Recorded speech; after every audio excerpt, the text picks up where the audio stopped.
Olunaku lw'eggulo poliisi ng'eyita mu mwogezi waayo Fred Enanga yeegaanye eby'okuweebwa ekiwandiiko ekiyita General Kayihura mu kkooti y'e Makindye ku byekuusa ku kuwa ebiragiro abasirikale be okukuba abawagizi ba Dr. Kano Kizza Besigye ng'ennaku z'omwezi 13 omwezi ogw'omusanvu omwaka 2016 e Najjanankumbi. Twagala okuvaayo bulambalamba okutegeeza bannayuganda nti naguno gujwa tewaliiwo baluwa oba samoni ezivudde mu kkooti y'e Makindye eziyita ssenkagale wa poliisi n'abapoliisi abalala okweyanjula eri kkooti eyo ate basobole okwewozaako. Wabula bannamateeka abaawaabaawo omusango guno abeegattira mu kibiina kya Network of Public Interest Litigators nga bakulembeddwamu Walyemera Daniel asambaze byonna ebyogeddwa n'ategeeza nti bano bafuna bulungi nnyo ekiwandiiko era nti kyatwalibwayo munnamateeka Abdallah Kiwanuka. Kanso Abdallah Kiwanuka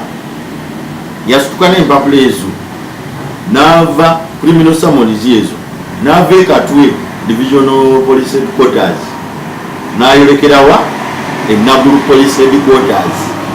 Bwe yatuuka ku Police Headquarters n'abagamba ayagala kusavinga Kayihura personally kubanga omusango gwe tuguguddewo ku poliisi tetuguguddewo ku gavumenti tuguguddewo ku kale Kayihura n'abamuli wansi abakola ebintu ng'abantu ey'empapula Chief Magistrate Mafabi, His Worship Mafabi yazisayini. Era empapula ezo awatali kubuzaabuza zaatuuka ku Police Headquarters ewa mwami kale Kayihura. Ono era ayongeddeko n'ategeeza nti singa baba tebafuna kiwandiiko kino mu buwandiike kisoboka okuba nga bakifuna okuyita ku mikutu gy'amawulire kubanga kino nakyo kikkirizibwa mu mateeka. Magistrates Courts Act zigamba nti omuntu gw'ofeenga omusavinga nga ye ng'omuntu osobola okukwata summons ezo n'ozikwata n'oziteeka ku rediyo eyina wide circulation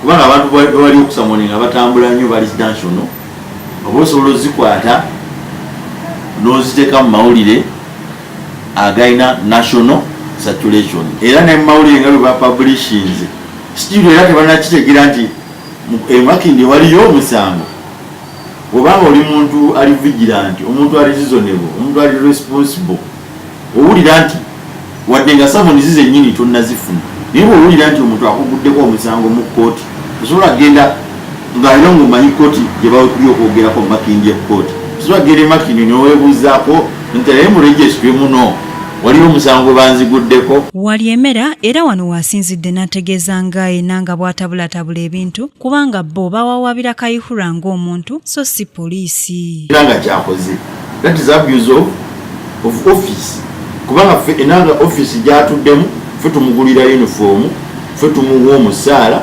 buli kintu kyali okukoza ne rumu gyatuddemu nga abaadressinga entebe ffe tuzigula ffe abawi b'omusolo so takkirizibwa kugikozesa mu bukyamu okudifendinga ebikyamu takkirizibwa kukozesa ofiisi ye mu ngeri eyo kyovala ne mukulu Kayihura twamutute mu kkooti kubanga yajja mu mawulire n'abayita n'abagaa nti kituufu nnyo okuba abantu emiggongo ente. General Kayihura avunaanibwa ne banne abalala okuli Andrew Kaggwa, James Ruhweza, Samuel Bamuzibire, Patrick Muhumuza, Geoffrey Kahebwa, Moses Kananoka wamu n'abasirikale abalala. Bano basuubirwa okulabikako mu maaso g'omulamuzi Sabbiiti ejja. Basirika Sarah, Kingdom TV, amalindirire.